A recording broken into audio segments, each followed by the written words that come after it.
Hey there, Bible buddies. I've got another Bible review for you today. And I mentioned this particular brand the other day in one of my reviews. This is a Peerless brand Bible. Now, this is a rarity for me, at least. This is the only one I've come across, and the person who was selling it, I don't think knew what they had. And to be honest, I don't even really know what I have. I don't really know how rare Peerless is outside of the fact that, I've only seen this one. I've heard like one other person kind of mentioning Peerless, but I don't know if they were referencing this particular Bible or the brand or what have you. I can't remember. It's been quite a while since the last I heard them. Anybody mentioned Peerless, to be honest. But I have this one. It's a King James version, and it appears to be like kind of I hate to say knockoff because I never know what the intent was of these Bible producers. If they kind of sourced out the prints from a company, or if they just kind of directly photocopied the content from another Bible. But it appears to be very similar to maybe like a Thomas Nelson bourgeois layout for the King James version, which isn't the same as the bourgeois layout for the ASV. They're a little bit different. But as far as I can tell, it seems to be akin to that, fairly close. So we'll go ahead and just get into it. At first, I actually thought this one was a rebind, just because of the way that it looks. It's kind of homebrew, but I don't know if that's the case. I really couldn't be honest. To be honest, I just really can't tell. It's a very stiff leather cover. It's very tactile and it's very grippy. It feels very secure in my hand, but it is extremely stiff. It's almost like a hardboard, like a hardback Bible, bound in like a nice leather. So I'm not sure what the deal was there, but we'll go ahead and take a look at it. It has a very nice grain. It does have a very faint perimeter line around the edge. I don't even know if the camera's picking it up. You can kind of see it there on the top. It does have a little bit of a Yapp kind of overhang there. On the spine, it does have Holy Bible and then Dictionary Concordance and Peerless down at the bottom. It does have, very, very light 1, 2, 3, 4 rib indications there. And the perimeter line does not appear to continue on the top or on the bottom. If it does, it is so very faint and light. However, that grain is amazing. I'll give it that. But it does kind of look like a pressed grain because it does look very uniform in its presentation. It's not marked or indicated in any way, so it's just kind of all a guessing game here. But the grain looks nice. But again, the leather cover is very stiff, and the Bible definitely doesn't even want to stay open. It really wants to like slam shut. As far as the other exterior features go, we have red and gold or red and yellow head and tail bands, and there is a gold gilt there. Now, the reason it makes me think that it was a rebind is you can see that there's quite a bit of wear there. I'm hoping the camera picks it up. You can see quite a lot of like thumb wear from people flipping through it. And even some shelf wear there, like it had been kind of sat up at some point. You can see the gilt is kind of rubbing off there. That's indicative of it sitting up on a shelf instead of laying flat. That kind of leads me to believe that maybe this Bible was kind of heavily used at some point, and then they decided to get a rebound. But again, I'm not sure. I'm not privy to that information. We can see the corner work there is kind of sloppy, and again, that's what makes me think it might be homebrew or rebind, because it's just kind of like two folds there instead of a nice pleated corner. We can see a very heavy-duty reinforcing tape right there. And in the rear, we have that very heavy-duty reinforcing tape again, and that kind of amateur level of corner work. No offense to anybody who does their corners like that, certainly. Let's go ahead and get into it, though. And you can see, it's very stiff. It just wants to like fling shut. So you're definitely going to be wrestling with this one, which might make me think, maybe if they got a rebound and then it ended up being like this, it might have been too stiff for them to use, which might explain why the outside is in such a nice condition. It probably didn't get much use after it was rebound, just due to the fact that it is so stiff now, hard to use. But we have our end sheet. We have a blank sheet there with Mrs. H, maybe C, or it's probably C or G. I can't tell cursive. This cursive is a little scripty for me, but it says Mrs. H, maybe C, daily. And we have a nice little photo there of Nazareth.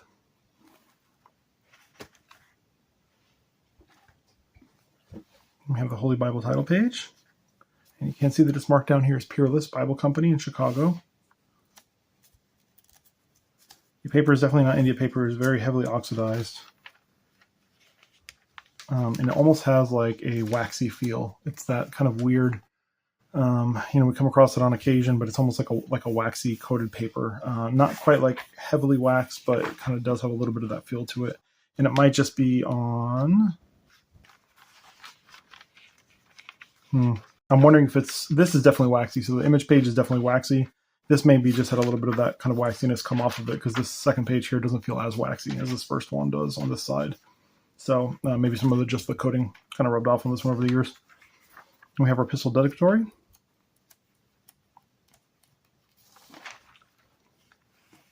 We have our table of contents, and then it gets right into it. The first book of Moses, called Genesis.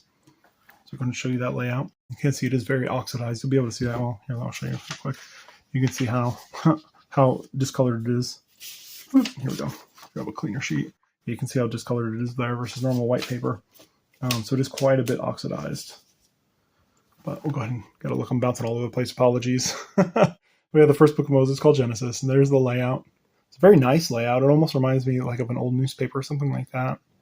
But again, it is very indicative of like the bourgeois layout from Thomas Nelson for the KJV. But if I remember correctly, I think the bourgeois might have had subject headers. So not too sure there if it's the exact layout or if they had their own, you know. Go ahead and get into it a little bit. We'll see what we have here. We can see there is overcast stitching. We'll turn there actually.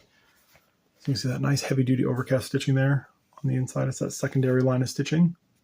And that helps to kind of maybe give a little bit of strength to the construction of the Bible. In this case, it seems to be holding it pretty well, so I guess it is doing something.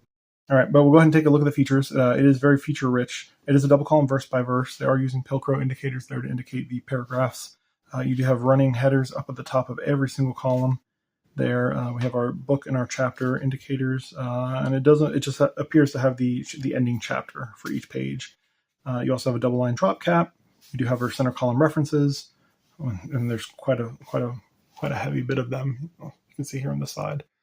There is also the Unger's chronology up at the top, up there. Whoop. So very feature rich. Quite a bit of information there. You know, and if you're a fan of like kind of the long primer layout, this is very similar to it.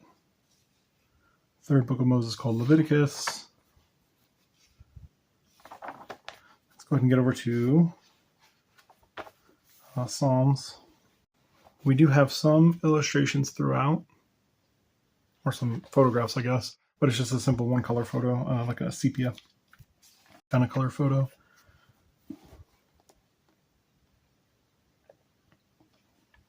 It is interesting how they decided to print it in sepia. I always think that's weird.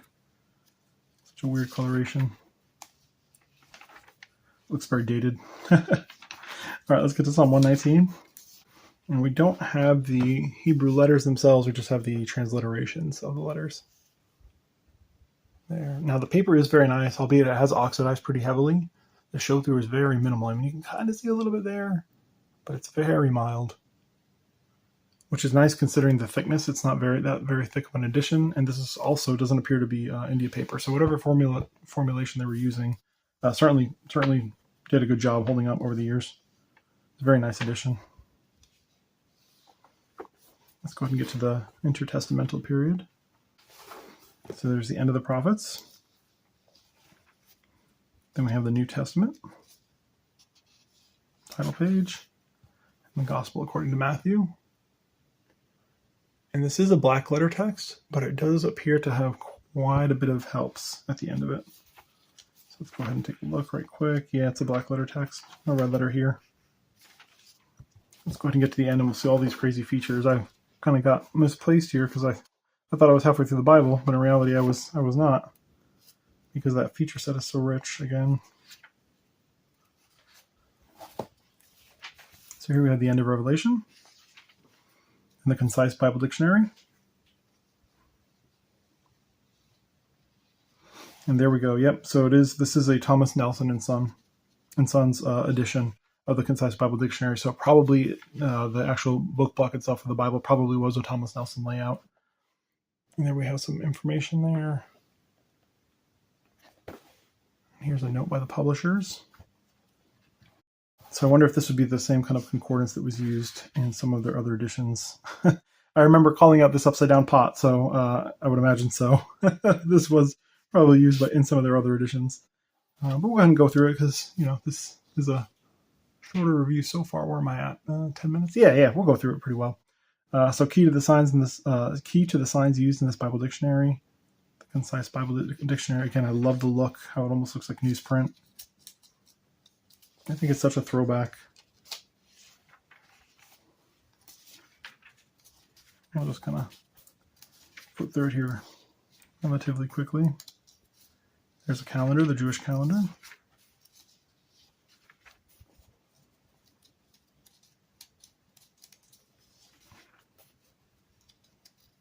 Monarchy of Judah.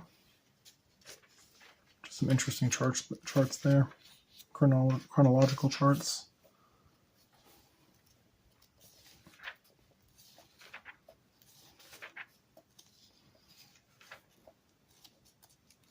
The Rosetta Stone.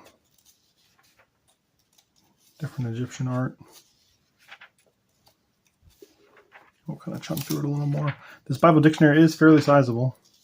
That's nice to see that. Quite a good number of entries.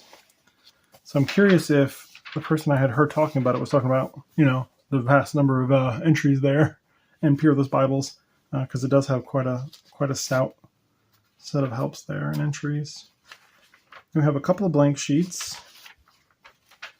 Then it gets into a combined concordance to the Bible, dictionary, proper names, and subject index. And again, has that wonderful newsprint look.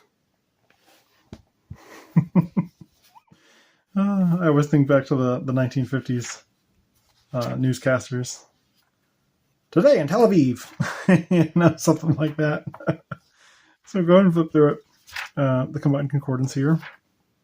There's quite a bit. Goodness, it's quite a bit. We're only in E. All right, so we'll kind of flip through it here pretty quick. Bible helps, combined concordance. Look at all that. Goodness, pages on pages. So here's the end of the combined concordance, and it's 243 pages just for that combined concordance. Then we have our index to the Nelson's Bible Atlas. All these entries for the various points of interest. And then we have our maps. A little dated, those kind of pastel colors. Kind of difficult to read there. Not the worst we've seen lately. But the text is a little small. The color choice isn't bad, and the kind of the amount of details isn't bad either. It's like an appropriate amount of details, but just the text itself is kind of small to read. I would imagine if you busted out a monocle or a magnifying glass, you'd be fine. My son recently got excited about monocles for some reason. He kept talking about them. I'm going to get a monocle. He was super excited to get a monocle. I don't know why. Kind of weird. At the bottom there, we have an item number, 905 is indicated on the last end sheet there, and that's it. It wraps right up.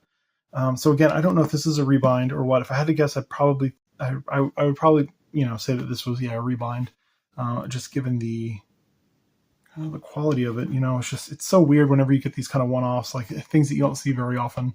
And this is certainly one of those editions that, I don't know. I would imagine it was produced by Thomas Nelson for Peerless for whatever reason, and then they just kind of ran with it. But again, it's just kind of a unique edition in its own right. Let's go ahead and get some measurements, and then we'll go from there. So this one comes in at 8 3/4 inch tall. It's a nice full-size Bible there, just about, and 6 inches wide. And it is a very trim Bible, all things considered, especially given that that humongous concordance and all those helps. It comes in at less than 1.5 inches thick. So trim enough, you know. Now you can't see here, so let's try. I'll try and open it to the middle of the Bible. It's not going to be in Psalms because of the size of the concordance. So here we are in the middle of the Bible. We're in Matthew, but you can't see that the Bible's like fighting with me, even to lay flat. It doesn't really want to lay flat, and it kind of wants to close. And I am seeing, on occasion, I don't know if you guys can see down in there, but there's some like a little kind of puncture there, and then you can see maybe some cordage kind of coming through. And that typically is indicative of a rebind, especially older style rebinds. I don't know if maybe that's how they, maybe reattached an old maybe a signature that was falling out or something like that. That's how they would reattach it to the rest of the book block. But I have seen that recently in a few older rebinds that I have, and that's the way they did it. And they kind of ran the cordage through there. So that might also explain why it's so resistant to staying open. But let's go ahead and get a measurement on the font. It does appear to be pretty small, so don't expect anything groundbreaking here on the font size. Ooh, it's teeny tiny. It is about an 8-point font for the uppercase versus Times New Roman. For the lowercase, it's about like a 7-point font versus Times New Roman. So a fairly small size, text, about a 7-point font all the way around versus Times New Roman for this text. And, given the fact that it's less than 1.5 inches thick, I guess that would explain it, the small font size, because of the fact that they can fit in all these features into such a kind of a trim edition. So certainly if you are not a fan of smaller font sizes, I probably wouldn't go with this Peerless or a Peerless if you can even find one. I don't know that you would be able to find one. I really, truly, honestly, I haven't looked specifically for Peerless brand Bibles, but as far as like the kind of the search query that I use, this has been the only one that I've ever seen that popped up. And the only reason I bought this one was because I kind of vaguely remembered some of the YouTuber mentioning Peerless. So I was like, yeah, sure, I'll get it. So I don't know that it would be anything different than, say, like a Thomas Nelson with a concise concordance and Bible dictionary that we've kind of been seeing in the long primers and those sorts of things. So it might be just worth it maybe more to reach out to a Nelson version of this instead of the Peerless edition. Especially if this is the standard cover. That might be too much to contend with. If this isn't a rebind and this is how it came from the factory, that might be a little bit much of a burden to bear. So Bible Buddies, if you have any questions, comments, concerns, please feel free to leave them down below. Otherwise, Bible Buddies, until next time, bye.